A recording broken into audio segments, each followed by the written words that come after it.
লক্ষীমালা আৰু আমাৰ মাজত নাই বহুতো বেয়া লাগিছে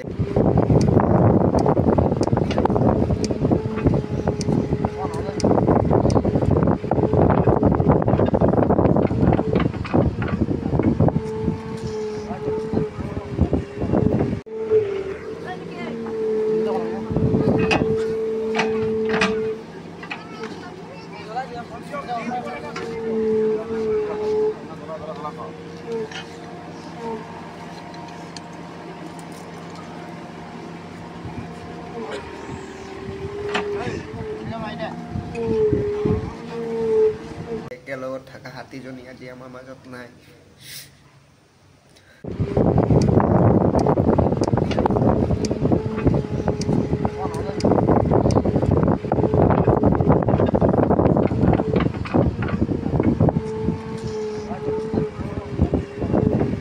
সঁচাকৈ আমি বহুত লাকি তাই বহুত কেয়াৰ পাইছে মাউত কণ্ট্ৰেক্টাৰসকল ইয়াৰ যিখিনি কৰ্মচাৰী তেখেতলোকক গোটেইসকল মাউত মানে মই সদায় কৈ আছোঁ তেখেতলোকক গোটেই জীৱন আমি অভাৰী ইমান ধুনীয়াকৈ কেয়াৰ লয় এইটো নহয় যে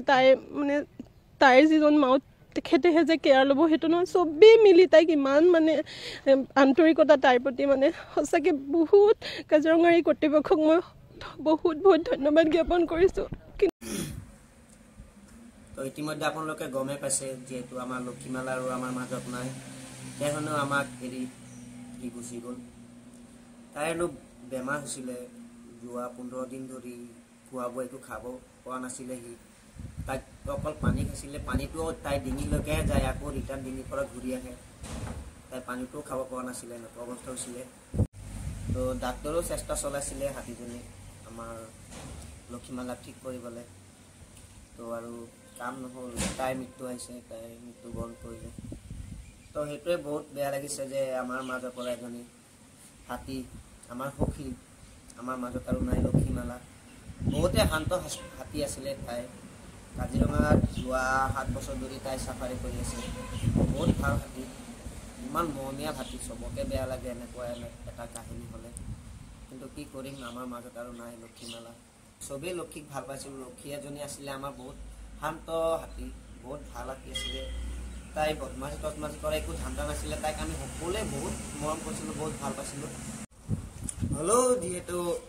পৃথিৱীটো একদিন না একদিন চবেই যাবই লাগিব এতিয়া লক্ষীমালা গৈছে আমাৰো একদিন যাব লাগিব সেইটো কথালৈ বহুতো দুখ কৰিব নালাগে লক্ষীমালা তুমি য'তে থাকা তোমাৰ আত্মাই যাতে শান্তি পায় তাৰে কামনা কৰিলোঁ তো বহুত দিন ধৰি লক্ষীমালাক লগ পাই আছিলোঁ লক্ষীমালাৰ লগত বহুতো ধেমালি কৰিছোঁ বহুত জেগাতো ফুৰিছোঁ তো লক্ষীমালা তোমাক বহুত মিছ কৰিম আমি আমাৰ মাজৰ পৰা এটা হাতী এনেকুৱা গুচি গ'ল একেলগত ৰাতিপুৱা হ'লেই একলগত হওঁ আমি হাতীকেইটা গোটেইকেইটা হাতী একলগত হওঁ একলগতে আমি চাফাৰী কৰিব যাওঁ তো ইয়াৰে মাজৰ পৰা আমাৰ লক্ষীমালা আজিৰ পৰা নাই আৰু তো এইটোৱে আমাৰ বহুত বেয়া লাগিছে তো লক্ষীমালা তুমি য'তে থাকা তোমাৰ আত্মা যাতে বহুত সুখত থাকে তোমাৰ আত্মাটো যাতে সুখত থাকে তাৰে কামনা কৰিলোঁ তো গাইজ আপোনালোকে এটা সকলোৱে শ্বেয়াৰ কৰি দিব এজনী ৰাতি হয়তো আপোনালোকৰো ঘৰত কোনোবা দিনা সোমাইছিলে পানী খাবলৈ বা অলপ ৰেষ্ট ল'বলৈ ৰখিছিলে তো এটা শ্বেয়াৰ কৰি চবকে দেখাৰ সুযোগটো কৰি দিয়ে যেন আপোনালোকে তাৰে আশা কৰিলোঁ তো ভিডিঅ'টো যদি চাই ভাল পায় তেনেহ'লে লাইক কমেণ্ট শ্বেয়াৰ কৰি যাব আৰু এটা শ্বেয়াৰ চবেই কৰি দিব সকলোৱে কাৰণ আজিৰ পৰা আৰু আমাৰ লক্ষীমালা আমাৰ মাজত নাই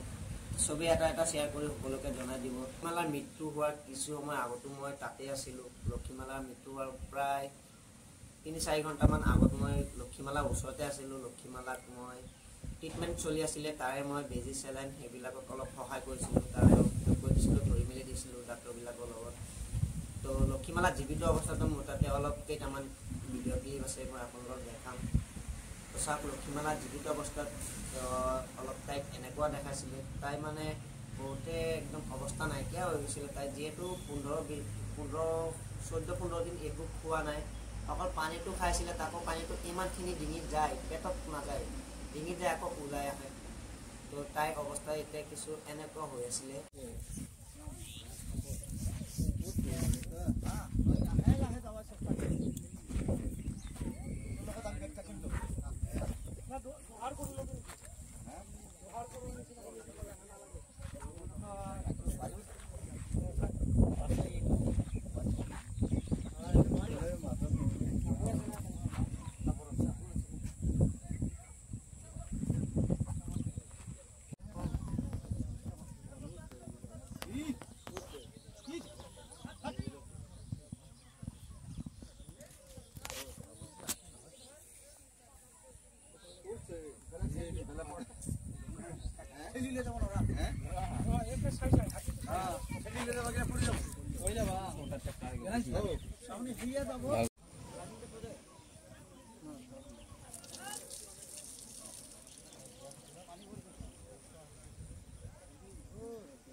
বালিটো লাগিব